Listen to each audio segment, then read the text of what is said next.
Kind of a weird week when the Lions don't play, but it gives us a chance to kind of give them a mid-season report, and we'll get to that, but we want to hit on some college football first. And what a day for the Spartans yesterday. Got a little help. All of a sudden, they're atop the Legends Division again. Yep, and they control everything. All they have to do is go in Iowa City and beat the damn Hawkeyes. Didn't we hear that last year? Yes, we did. And another team should have done that yesterday, but it's a whole different thing.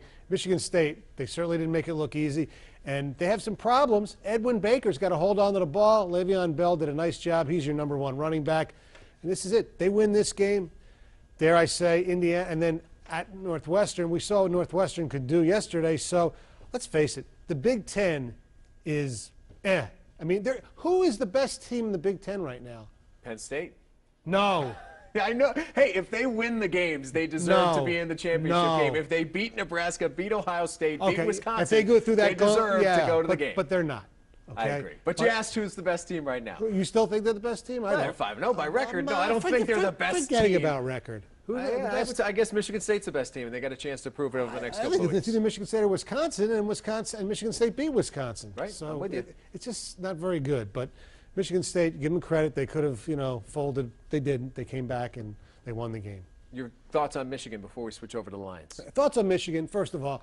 Those officials' calls were horrible. The interference on Roundtree, the one at the end of the game and the one in the first half, probably as bad, if not worse, than the Junior Hemingway, because as much as I thought that was a touchdown, it really wasn't that conclusive. And as bad as those calls were, that's not why they lost the football game. You had drop passes early. Hemingway dropped passes. Denard, once again, did not play very well.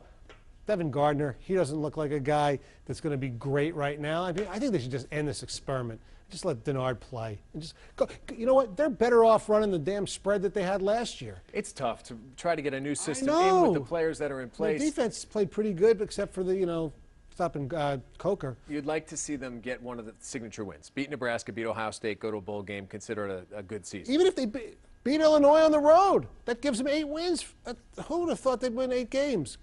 That's good. Who would have thought the Lions would be 6-2 at the halfway point? Not me. There you go. Well, here we are, 6-2 through 8 games. Where do you see it going from here? I know the schedule's a lot tougher. A lot tougher. You go, then I'll go. Go. Or is it that tough? Oakland doesn't look as good as they did a few weeks ago, right? And they lost to Denver today. San Diego, they're the team that's ready to implode by the time. So all of a sudden, those games. Of course, you have Green Bay twice. The Bears next week's going to be a tough game at New Orleans. I think they're good enough that they should, at least worst case scenario, go 500, right? And then you're 10-6, and you should be in because all the other teams are going to play each other. It's a big game tomorrow night, Chicago and Philly. You got to hope Chicago loses, right? Yep. Here's how I see it. I think they make the playoffs. Since day one, this team has reminded me eerily of the 2000 Philadelphia Eagles. If you don't remember the 2000 Philadelphia Eagles, look it up on your internet and check out what I'm talking about. Very good team. You saw signs of them breaking through. They couldn't beat the Giants that year. They lost twice to the Giants in the regular season and then ended up losing to them again in the playoffs. But it was an 11-5 team that showed signs of promise for the future. Yeah. This Lions team reeks of the same thing. I think they'll lose twice to the Packers, maybe run into them again in the playoffs, lose again, but a season of promise. They won't lose twice to the Packers because the Packers, unless they're going for 16-0, they will sit everybody out pretty much the last game of the season. The Lions will win. You did say that in August, so you're sticking to it. Listen, your Stonehead of the Week takes a serious turn this week. Yeah, we like to have fun with the Stonehead, but this week, what happened at Penn State and what was revealed is obviously, so the Stonehead goes to the administration of Penn State, and that includes Joe Paterno for what he did or didn't know, but the athletic director, Curley, and how they could let this Jerry Sandusky guy come back to school and have an office when he was accused sexually abusing young kids for years, taking these kids on road trips, even after he was out of the program. Penn State, the whole school, not just the football program, a sad, sad Stonehead today. There is nothing worse than the crimes that have been accused of Jerry Sandusky. Thank you very much. That's Mike Stone. You can hear him every Monday to Friday, 6 to 10 on 97.1 The Ticket.